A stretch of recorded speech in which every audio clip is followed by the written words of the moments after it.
So, we have just watched the Indiana Fever win a game, and we have just watched the Indiana Fever win a game after having a pretty okay second half against the Sun. And we have watched Aaliyah Boston become Aaliyah Boston again. We have watched the player that everyone expected. We've watched the Rookie of the Year, Aaliyah Boston, playing like the Rookie of the Year, Aaliyah Boston. We have watched her play like she was expected to. We've watched Aaliyah Boston be the player that everyone has been expecting this year. And that is a good thing, is it? Is it a good thing? I don't know if it's a good thing for one player in particular. It's not a good thing for Caitlin Clark. And you might be saying Caitlin Clark's teammates playing well is a good thing. Surely that's a good thing because she's had to carry a lot this year. So surely like her teammates playing well is going to help her out. I don't think so. And I think that we're looking at things completely wrong. These two players cannot play well together. And that's just a fact. That is nothing against either of these players. I've made so many videos, by the way, talking. Heck, even a couple of days ago, I'm like, they need to make a decision.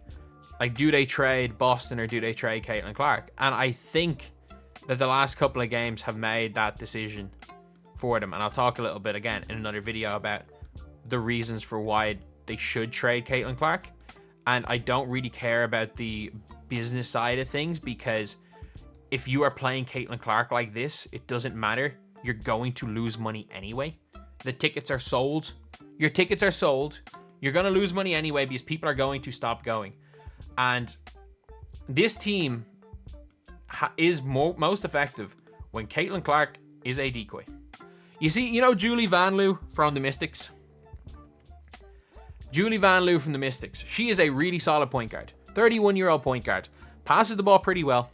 When she's open 4 times a game, will shoot the ball 4 times a game. Will get the ball into her bigs. Will not try to do too much on the offensive end.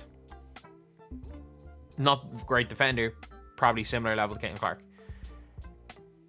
In an ideal scenario, with Christie Sides, what she wants the team to do, Caitlin Clark's role will be to pass the ball to Aaliyah Boston. You see those long threes? Gone. Because if we saw it at today's game, like every long three that Caitlin Clark shot was forced. They were forced. Like she shot 3 frustration deep threes. Like she shot the logo threes out of frustration. And if you're shooting them out of rhythm, frustrated, and just like I'm shooting next time I catch the ball, and not in the rhythm or the flow of the game, you're not going to make the shot. When she was in Iowa, she was shooting a lot. She was shooting a lot of deep ones, but it was all rhythm. It was all like, I need to get hot. I'm going to put up shots. I'm going to get hot. And they kind of lived and died by her. Against Washington, she just got hot. Like she was just like, in the third quarter, I'm shooting. I don't care what we want, what our game plan is. I'm putting shots up. And that's what she did against Washington. She got hot and hit shots. She's a streaky shooter. She will get really hot and she will get, not even that she'll get really cold. When she's not shooting consistently, when she's not in rhythm, it's not that she gets cold. She cannot hit a shot. Like she is a player that relies on a constant flow of shots to be successful. However, to be successful in a system with Aaliyah Boston as the main man, which Christie Sides very clearly wants to run through Aaliyah Boston, she's got to literally just pass the ball and go get to the corner. That's her role. Take the gravity away. Pass the ball and go stand in the corner. His teams are still going to blitz her. Teams are still not going to leave her. They're not going to leave her. So her best, the way it's looking like she's probably going to play. And I made a video a little bit earlier talking about how she wasn't actually that bad today. That the things are misleading. The stats are misleading. She wasn't great by any means. She wasn't bad. She really wasn't bad today. But it's just the role that she's wanted to play. And I'm sorry, but people are not buying tickets to watch Aaliyah Boston post up. As great as that is, by the way. And this is not, it's simultaneously on sides and it's not on sides.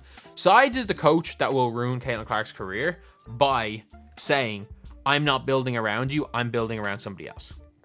But at the same time, it's also not on her because she's trying to win games. If she thinks she can win games with Aaliyah Boston over Caitlin Clark as the main man, I actually don't think that that's a terrible decision. That's a terrible thing. I like, that's the one thing I'll give her credit, is that, like, look, if you want to build around one of these two players, build around one of these two players. That is fine. Just, you can't build around both of them. And it's been clear the last couple of games that, okay, we're building around Boston. We saw it in the second half. We saw something. We saw her being left in to get Boston her confidence back. Like, that is very clearly what Christie Sides wants to do. And I don't see anything wrong with that. I actually don't see anything wrong with that. As crazy as it seems, as it might seem, being like, why am I talking about Caitlin Clark? But still, just this team is better. I don't know if they're better with Caitlin Clark and Tammy run the show, or they're better going to Aaliyah Boston. But again, that is the coach's call. But no one's going to watch the games. Again, Christie Sides' job is not to get viewers. Her job is to win games. But Caitlin Clark standing in the corner might help them win games. It's not going to put any butts in seats. And Caitlin Clark going 0 of 3 from deep threes without a rhythm every single game is not going to put butts in seats. Eventually, people are going to stop watching. Because every single thing, every reason, all of the reasons why people are tuning into the WNBA right now. And I'm talking about the actual people tuning in. I'm not talking about the pretend fans on Twitter, the actual people that are viewing it. They're here to watch Caitlin Clark play like she did in Iowa. They're here to watch what was the most exciting women's basketball team ever. There have been much better teams. Heck, South Carolina both years were better. I know they beat them once, but South Carolina both years were better. LSU, both years were probably better.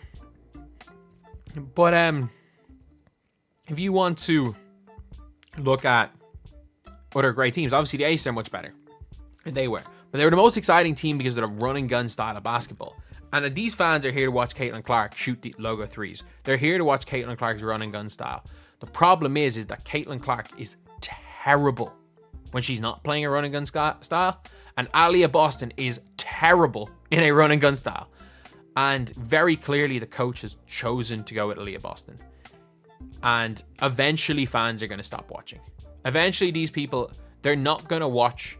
Like, no one's tuning into the Mystics to watch Julie Vanloo.